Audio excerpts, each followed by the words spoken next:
Hello मित्रांनो, स्वागत आहे तुमचं आपल्या चॅनलवर। चला तर आज पुन्हा नवीन कथेला सुरुवात करूया। चॅनलवर नवीन असाल तर सबस्क्राईब करायला विसरू नका। एका हिरव्यागार डोंगर रांगाच्या कुशीत वसलेल्या छोट्याशा गावात आराध्या नावाची एक सुंदर, निरागस आणि मनाने खूप प्रेमळ मुलगी राहत होती। तिच्या चेहऱ्यावरचं हास्य पाहिलं की प्रत्येकाचं मन प्रसन्न व्हायचं। ती सकाळी सूर्योदयासोबत उठायची, पक्ष्यांच्या किलबिलाटात फुलांना पाणी घालायची आणि आपल्या छोट्याशा जगात आनंदाने रमायची।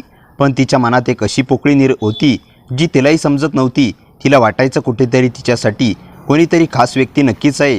त्याच गावात काही दिवसांनी आकाश नावाचा एक तरुण आपल्या कुटुंबासोबत राहायला आला। उंच देखणा, शांत स्वभावाचा आणि मनाने अत्यंत प्रामाणिक। शहरात शिक्षण पूर्ण करून तो गावात शेती आणि आपल्या आईवडिलांसोबत राहण्यासाठी परतला होता। त्याला निसर्गावर आणि साध्या आयुष्यावर मनापासून प्रेम होतं। एका सुंदर सकाळी गावातील जुन्या मंदिरात आराध्या देवदर्शनासाठी आली होती। त्याचवेळी आकाशही मंदिरात आला। आराध्या आरतीचं ताट घेऊन वळली आणि नकळत तिचा धक्का आकाशला लागला। ताटातील काही फुलं खाली पडली। दोघांनी एकाच वेळी ती फुलं उचलण्यासाठी हात पुढे केला आणि त्यांच्या नजरा पहिल्यांदाच एकमेकींना भिडल्या। काही क्षणात वेळ जणू थांबून गेला होता। दोघांनाही कोण जाणे एक अनोळखी ओढ जाणवली। आकाशने हलकसं हसत विचारलं, तुम्ही ठीक आहात ना? आराध्या थोडी लाजत म्हणाली, हो, माझ्याकडून चुकून धक्का लागला, माफ करा। आकाश म्हणाला, धक्का नाही, कदाचित ही आपली भेटीची सुरुवात असेल। आकाशचं ते वाक्य ऐकून आराध्याच्या चेहऱ्यावर नकळत हसू उमटलं। त्या दिवसापासून दोघांच्या आयुष्यात एक नवीन अध्याय सुरू झाला। पण त्यांना अजूनही कल्पना नव्हती की त्यांच्या या सुंदर प्रेमकथेच्या वाटेवर नशिबाने किती मोठी वळणं ठेवली होती। मंदिरातील त्या पहिल्या भेटीनंतर आराध्या आणि आकाशची भेट जणू नशिबालाच मंजूर होती। कधी गावातील नदीकाठी, कधी हिरव्यागार शेतात, तर कधी संध्याकाळच्या मावळत्या सूर्याखाली दोघं नकळत एकमेकांसमोर यायचे। प्रत्येक भेटीत शब्द कमी असायचे, पण नजरा हजारो भावना व्यक्त करायच्या। एक दिवस आकाशने आराध्याला गावाबाहेरच्या टेकडीवर येण्यास सांगितले। संध्याकाळची वेळ होती। आकाशने आधीच त्या ठिकाणी छोट्या छोट्या दिव्यांनी सुंदर सजावट केली होती। मंद वारा वाहत होता आणि आकाशात चंद्र उगवायला सुरुवात झाली होती। आराध्या तिथे पोहोचली तेव्हा तिथे काही क्षण स्तब्धच झाली। तिच्या डोळ्यात आनंदाश्रू चमकू लागले। आकाश तिच्या समोर आला आणि हळूच म्हणाला, आराध्या, मी आयुष्यात अनेक स्वप्न पाहिली, पण त्यातलं सर्वात सुंदर स्वप्न म्हणजे तू। तुझ्यासोबत प्रत्येक दिवस जगायचा आहे। माझ्या प्रत्येक श्वासात तुझं नाव असावं असं वाटतं। आराध्याने काहीच उत्तर दिलं नाही। ती फक्त असत आकाशच्या जवळ आली आणि त्याचा हात आपल्या हातात घेतला। माझं उत्तर माझ्या या हातात आहे, ती अलगद म्हणाली। त्या क्षणी दोघांच्या मनातलं प्रेम शब्दांच्या पलीकडे गेलं होतं। चांदण्यांच्या साक्षीने त्यांनी आयुष्यभर एकमेकांची साथ देण्याचं वचन दिलं। पण त्याचवेळी टेकडीखाली एक काळी SUV येऊन थांबली। त्यातून उतरलेला एक अनोळखी माणूस दूर उभा राहून दोघांकडे पाहत होता। त्यांच्या चेहऱ्यावर एक विचित्र स्मित होतं। त्याने मोबाईल काढला आणि कोणाला तरी फोन लावला। सर, आराध्या सापडली आहे। ती जिवंत आहे आणि तिच्यासोबत आकाश नावाचा मुलगा आहे। फोनच्या दुसऱ्या टोकावरून फक्त एकच आदेश आला, त्यांना अजून काहीच कळू देऊ नकोस। योग्य वेळ आली की सत्य समोर आणू। तो माणूस तिथून निघून गेला आणि आराध्या, आकाश अजूनही आपल्या प्रेमाच्या सुंदर क्षणात हरवलेले होते। पण त्यांना कल्पनाही नव्हती की आराध्याच्या भूतकाळात दडलेलं एक गुपित त्यांच्या प्रेमाची सर्वात मोठी परीक्षा घेणार होतं। रात्रभर आराध्या आणि आकाशच्या मनात त्या सुंदर क्षणांच्या आठवणी दरवळत राहिल्या। दुसऱ्या दिवशी सकाळी आकाश आराध्याला भेटण्यासाठी तिच्या घराजवळ आला। दोघे गावाबाहेरच्या नदीकाठी फेरफटका मारत होते। वातावरणात हलका गारवा होता आणि पक्ष्यांचा मधुर आवाज त्यांच्या शांततेला आणखी सुंदर बनवत होता।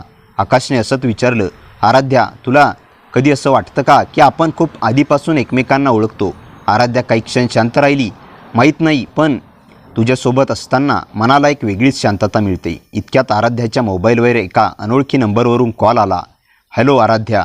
हो, कोण बोलतंय? तुझ्या आयुष्याबद्दल जे तुला माहीत आहे ते पूर्ण सत्य नाही। खरं जाणून घ्यायचं असेल तर आज संध्याकाळी 5 वाजता जुन्या वाड्यात ये आणि लक्षात ठेव, आकाशला याबद्दल काही सांगू नकोस। कॉल लगेच कट झाला। आराध्याच्या चेहऱ्यावरची भीती आकाशच्या नजरेतून सुटली नाही। काय झालं? त्याने विचारलं। आराध्या खोटं हसत म्हणाली, काही नाही, चुकीचा फोन होता। पण तिच्या मनात प्रश्नाचं वादळ उठलं होतं। संध्याकाळी ती एकटीच त्या जुन्या मोडकळीस आलेल्या वाड्याकडे निघाली। वाड्यात अंधार आणि शांतता होती। अचानक मागून एक आवाज आला। आराध्या, ती घाबरून मागे वळली। तिच्यासमोर सुमारे 8 वर्षाचे एक गृहस्थ उभे होते। त्यांच्या हातात एक जुना फोटो होता। त्यांनी तो फोटो आराध्याच्या हातात दिला। फोटो पाहताच तिच्या पायाखालची जमीन सरकली। त्या फोटोमध्ये लहानपणीची आराध्या होती आणि तिच्या शेजारी उभा असलेला छोटा मुलगा दुसरा कोणी नसून आकाश होता। आराध्या थरथरत्या आवाजात म्हणाली, हे कसं शक्य आहे? ते गृहस्थ शांतपणे म्हणाली, तुमची ही भेट नाही. तुम्ही दोघे लहानपणी एकमेकांपासून वेगळे झालात आणि तुम्हाला वेगळे करणारा माणूस अजूनही जिवंत आहे. आता तो पुन्हा तुमच्या आयुष्यात परतला आहे. इतक्यात वाड्याच्या बाहेर कोणाच्या तरी पावलांचा आवाज घुमू लागला. दार हळूहळू उघडलं आणि आत आलेल्या व्यक्तीला पाहून आराध्या हादरली. आकाश, तू इथे? आकाशच्या चेहऱ्यावर राग, वेदना आणि अनेक प्रश्न स्पष्ट दिसत होते. तो फक्त एवढंच म्हणाला, आराध्या, तू माझ्यापासून काय लपवत आहेस? आकाशच्या त्या प्रश्नाने संपूर्ण वाड्यात शांतता पसरली. आराध्याच्या डोळ्यात अश्रू दाटून आले. तिला काहीच सुचत नव्हतं. आकाश, माझ्यावर विश्वास ठेव. मी काहीच लपवायचं नव्हतं, पण स्वतःलाच काही मिनिटापूर्वी हे सगळं कळलं आहे. ती थरथरत्या आवाजात म्हणाली. आकाश काही बोलणार इतक्यात ते वृद्ध गृहस्थ पुढे आले. आकाश, तिच्यावर राग काढू नकोस. दोष तिचा नाही, दोष त्या माणसाचा आहे ज्याने वर्षापूर्वी 2 निष्पाप मुलांना एकमेकांपासून कायमचं दूर केलं. आकाशने त्यांच्या हातातील जुनी डायरी घेतली. त्या डायरीत अनेक वर्षापूर्वीचे फोटो, काही कागदपत्र आणि एक पत्र होतं. पत्रात लिहिलं होतं, जर हे पत्र कधी आराध्या आणि आकाशच्या हातात पडलं तर समजा सत्य लपवणं आता शक्य नाही. तुमच्या दोन्ही कुटुंबामध्ये कधी काळी खूप घट्ट मैत्री होती. लहानपणी तुमची मैत्री इतकी निरागस होती की दोन्ही घरांनी मोठे झाल्यावर तुमचं लग्न करायचं स्वप्नही पाहिलं होतं. पण एका लोभी माणसाने जमिनीच्या वादासाठी दोन्ही कुटुंबामध्ये गैरसमज निर्माण केले. त्यानंतर तुमची कुटुंब वेगळी झाली आणि तुम्ही दोघेही एकमेकांना कायमचे हरवलात. पत्र वाचून दोघांच्याही डोळ्यात पाणी आलं. आकाशने आराध्याचा हात घट्ट पकडला. कितीही वर्ष गेली, नशिबाने आपल्याला पुन्हा भेटवलं. आता कोणालाही आपल्याला वेगळं करू देणार नाही. आराध्या हसली, पण त्या हसण्यातही भीती होती. तेवढ्यात वाड्याबाहेर जोरात टाळ्यांचा आवाज आला. वा, किती सुंदर दृश्य आहे. एक सूट घातलेला माणूस हळूहळू आत आला. त्यांच्या चेहऱ्यावर कपटी हास्य होतं. माझी ओळख करून देतो. माझं नाव विक्रम आहे. तुमच्या दोन्ही कुटुंबाचं आयुष्य उद्ध्वस्त करणारा माणूस. आणि अजून माझा खेळ संपलेला नाही. हे ऐकताच आकाशचा राग अनावर झाला. तो विक्रमकडे धावला, पण विक्रमच्या माणसांनी त्याला पकडलं. आराध्या किंचाळली. आकाश. विक्रमने खिशातून एक फाईल काढली आणि ती आराध्याच्या हातात फेकली. ही फाईल उघड. त्यातलं सत्य पाहिलंस तर कदाचित तू स्वतःच आकाशला सोडून जाशील. आराध्याचे हात थरथरत होते. तिने फाईल उघडली. पहिलंच पान पाहताच तिच्या चेहऱ्याचा रंग उडाला. ती अवाक होऊन फक्त एवढंच म्हणाली, नाही, हे खरं असूच शकत नाही. आकाश तिच्याकडे पाहत होता, पण त्या फाईलमध्ये नेमकं काय होतं हे अजूनही त्याला माहीत नव्हतं. आणि तिथून त्यांच्या प्रेमाची खरी परीक्षा सुरू झाली. आराध्याच्या हातातून फाईल खाली पडली. तिचा श्वास वेगाने चालू होता. आकाशने घाईघाईने फाईल उचलण्यासाठी हात पुढे केला, पण आराध्याने त्यांचा हात लांबवला. नको आकाश, कृपया ही फाईल तू आता उघडू नकोस. का? यात असं काय आहे? आकाशने विचारलं. विक्रम मोठ्याने हसू लागला. कारण त्या फाईलमध्ये असलेलं सत्य तुमच्या प्रेमाचा शेवट करू शकतं. आकाशने संतापाने विक्रमच्या कॉलरला धरलं. कोड्यात बोलणं बंद कर. सरळ सांग. विक्रमने शांतपणे उत्तर दिलं. सत्य मी सांगणार, ते कागद सांगतील. आराध्याच्या डोळ्यातून अश्रू वाहू लागले. शेवटी तिने फाईल उघडली. आत एक DNA अहवाल, काही जुनी छायाचित्र आणि एक हॉस्पिटलचा रेकॉर्ड होता. पहिल्या नजरेत असं वाटत होतं की आकाश हा त्या कुटुंबाचा मुलगा नाही ज्याने त्याला वाढवलं.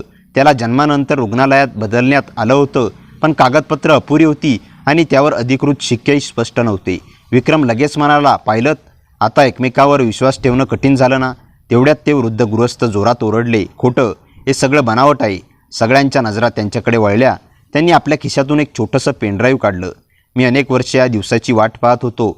विक्रमने खरी कागदपत्र चोरली होती, पण त्याआधी मी सगळे पुरावे सुरक्षित ठेवले होते. विक्रमचा चेहरा पटकन बदलला. तो पेनड्राईव्ह त्याच्या हातातून हिसकावून घ्या. तो आपल्या माणसावर ओरडला. क्षणात वाड्यात गोंधळ उडाला. विक्रमचे माणसं वृद्ध गृहस्थाच्या दिशेने धावले. आकाशने आराध्याला मागे घेतलं आणि त्या गृहस्थाचं रक्षण करण्यासाठी पुढे झेपावला. झटापटीत पेनड्राईव्ह हवेत उडाला. आराध्या तो पकडण्यासाठी धावली, पण त्याच क्षणी वाड्याच्या जुन्या लाकडी मजल्याला मोठा तडा गेला. आराध्या, थांब. आकाश जोरात ओरडला, पण उशीर झाला होता. आराध्याच्या पायाखालची जमीन अचानक कोसळली आणि ती अंधाऱ्या तळघरात पडली. आराध्या. आकाशने क्षणाचाही विलंब न करता तिच्या मागे उडी मारली. वर उभा असलेला विक्रम मात्र हसत होता. आता खरी सुरुवात झाली आहे, कारण त्या तळघरात फक्त अंधार नाही, तर माझ्या 20 वर्षापूर्वीच्या गुन्ह्यात सर्वात मोठं गुपित दडलं आहे. तळघरात मोबाईलचा प्रकाश लावताच आराध्या आणि आकाशला धुळीने झाकलेला एक लोखंडी दरवाजा दिसला. त्या दरवाजावर मोठ्या अक्षरात फक्त एकच वाक्य लिहिलं होतं, हा दरवाजा उघडणारा माणूस सत्य जाणून घेईल, पण त्यासाठी त्याला सर्वात प्रिय गोष्ट गमवावी लागेल. दोघांनी एकमेकांकडे पाहिलं आणि आकाशने थरथरत्या हाताने त्या दरवाजाचं हँडल पकडलं. लोखंडी दरवाजाचं हँडल आकाशने हळूहळू फिरवलं आणि अनेक वर्षापासून बंद असलेल्या त्या दरवाजाने कर्कश आवाज करत स्वतःला उघडलं. आत पूर्ण अंधार होता. फक्त भिंतीवर लटकलेला एक जुना कंदील मंद प्रकाश देत होता. आराध्या आणि आकाश सावधपणे आत गेले. खोलीच्या मध्यभागी एक लाकडी टेबल होतं. त्यावर धुळीने झाकलेली एक मोठी पेटी ठेवलेली होती. पेटीवर लाल रंगात लिहिलं होतं, ही पेटी फक्त आराध्या आणि आकाशसाठी आहे. दोघेही एकमेकांकडे आश्चर्याने पाहू लागले. आराध्याने थरथरत्या हाताने पेटी उघडली. आत एक व्हिडिओ कॅमेरा, काही जुनी डायऱ्या आणि एक चावी होती. आकाशने कॅमेऱ्याचं बटन दाबलं. स्क्रीनवर एक व्हिडिओ सुरू झाला. त्यात एक मध्यमवयीन व्यक्ती दिसत होती. तो म्हणत होता, जर तुम्ही हा व्हिडिओ पाहत असाल तर याचा अर्थ मी या जगात नाही. माझं नाव आदित्य देशमुख आहे. मी विक्रमचा एकेकाळी मित्र होतो, पण पैशाने हव्यासाने त्याने फक्त तुमच्या कुटुंबानेच नाही तर माझ्याही आयुष्याचा नाश केला. व्हिडिओ पुढे सुरू राहिला. विक्रमला एका जुन्या खजिन्याचा नकाशा हवा होता. तो नकाशा तुमच्या दोन्ही कुटुंबांनी 2 भागात लपवून ठेवला होता. एक भाग आराध्याच्या कुटुंबाकडे आणि दुसरा भाग आकाशच्या कुटुंबाकडे. दोन्ही भाग एकत्र आल्याशिवाय त्या खनिजाचं रहस्य उलगडू शकलं नाही. आराध्या आणि आकाश एकमेकांकडे पाहू लागले. इतक्यात व्हिडिओ अचानक बंद झाला. खोलीत पुन्हा शांतता पसरली. तेवढ्यात भिंतीवरचं जुनं घड्याळ स्वतःहून वाजू लागलं. ठण ठण ठण 12 वेळा आवाज झाला आणि अचानक संपूर्ण खोली आदरू लागली. भीती हळूहळू सरकू लागली. टेबलच्या मागे एक गुप्त मार्ग उघडला. त्या मार्गातून थंड वाऱ्याची झुळूक आली, पण त्यासोबत एक मंद आवाजही ऐकू आला. आराध्या, परत जा. आराध्या घाबरली. आकाश, तुला आवाज ऐकू आला का? आकाशने मान हलवली. दोघांनी मोबाईलचा प्रकाश त्या गुप्त मार्गाकडे टाकला आणि पुढच्या क्षणी त्यांच्या अंगावर काटा आला. गुप्त मार्गाच्या शेवटी पांढऱ्या कपड्यात एक रहस्यमय स्त्री शांतपणे उभी होती. तिचा चेहरा लांब केसामुळे दिसत नव्हता. ती हळूहळू त्याच्याकडे चालू लागली. आराध्याचं हृदय जोराने धडधडू लागलं. ती स्त्री अगदी त्यांच्यासमोर येऊन थांबली आणि तिने हळूच आपले केस बाजूला केले. तिचा चेहरा पाहताच आराध्या भिंतीने किंचाळली. आई! आकाश अवाक झाला, कारण आराध्याची आई तर 10 वर्षापूर्वी एका अपघातात मृत्युमुखी पडल्याचं संपूर्ण गावाला माहीत होतं. मग त्यांच्यासमोर उभी असलेली ही स्त्री नेमकी कोण होती? आणि जर ती स्त्री आराध्याची आई होती तर 10 वर्षापासून ती कुठे होती? आई! आराध्याच्या तोंडून शब्दही फुटत नव्हते. ती स्त्री हळूहळू पुढे आली. तिच्या डोळ्यात अश्रू होते. हो आराध्या, मीच तुझी आई आहे. आराध्या धावत जाऊन तिच्या गळ्यात पडली. अनेक वर्षाचा विरह एका क्षणात अधूनमधून अश्रूंमधून वाहू लागला. आकाशही स्तब्ध उभा होता. काही वेळाने आराध्याच्या आईने शांत होत सगळं सत्य सांगायला सुरुवात केली. ज्या अपघातात मी मरण पावल्याचं सगळ्यांना वाटलं, तो अपघात नव्हताच. विक्रमने माझं अपहरण केलं होतं, कारण मला त्या खजिन्याचं खरं रहस्य माहीत होतं. मी जर जिवंत असल्याचं बाहेर आलं असतं तर त्याचा सगळा डाव उधळला असता. म्हणून त्याने माझ्या मृत्यूची खोटी बातमी पसरवली आणि मला या गुप्त तळघरात कैद करून ठेवलं. इतक्यात विक्रम आपल्या माणसासह तिथे पोहोचला. तो जोरात हसला. खूप छान, अखेर सगळे एकाच ठिकाणी जन्मलात. आता मला खजिन्याचा नकाशा द्या. आकाश शांतपणे पुढे आला. विक्रम, तुला वाटतं खजिना म्हणजे सोनं चांदी आहे, पण आज तुझा लोभच तुझा सर्वात मोठा शत्रू ठरणार आहे. विक्रमने बंदूक आकाशवर रोखली. तेवढ्यात वृद्ध गृहस्थांनी पोलिसांनी दिलेला गुप्त संदेश कामी आला. बाहेरून सायरनचा आवाज घुमला. क्षणात पोलीस तळघरात शिरले. विक्रम पळण्याचा प्रयत्न करू लागला, पण घाईत त्याचा पाय घसरला. तो अनेक वर्षापासून लपवून ठेवलेल्या खड्ड्यात पडला. त्याला जिवंत बाहेर काढण्यात आलं, पण त्याच्यावर अपहरण, फसवणूक, बनावट कागदपत्र तयार करणं आणि अनेक गुन्ह्यांचे आरोप सिद्ध झाले. त्याला जन्मठेपेची शिक्षा झाली. काही दिवसांनी आराध्याच्या आईला संपूर्ण सन्मानाने घरी आणण्यात आलं. दोन्ही कुटुंबातील अनेक वर्षाचे गैरसमज दूर झाले. खजिन्याचं रहस्यही उलगडलं. त्या पेटीत सोनं किंवा हिरे नव्हते. त्यात गावातील शेकडो एकर जमिनीची मूळ कागदपत्र, एका ट्रस्टची स्थापना आणि गावासाठी शाळा व दवाखाना उभारण्यासाठी ठेवलेला निधी होता. खरा खजिना हा पैशापेक्षा लोकांच्या भविष्यासाठी जपलेला विश्वास होता. काही महिन्यानंतर संपूर्ण गाव फुलांनी सजलं होतं. ढोल तासांच्या गजरात आराध्या आणि आकाशचा विवाह मोठ्या आनंदात पार पडला. लग्नाच्या वेळी आकाशने आराध्याचा हात हातात घेत हसत म्हटलं, आपल्या प्रेमाला कितीही संकट आली तरी शेवटी प्रेमच जिंकलं. आराध्या हसत म्हणाली, कारण खरं प्रेम कधीच हरत नाही, ते फक्त योग्य वेळेची वाट पाहतं. दोघांनी आयुष्यभर एकमेकांची साथ देण्याची शपथ घेतली. काही वर्षांनी त्यांनी त्या ट्रस्टच्या माध्यमातून गावात एक आधुनिक शाळा, दवाखाना आणि वाचनालय उभारलं. गावातील प्रत्येक मुलाच्या चेहऱ्यावरचं हसू हेच त्यांच्या आयुष्यातील सर्वात मोठं यश ठरलं.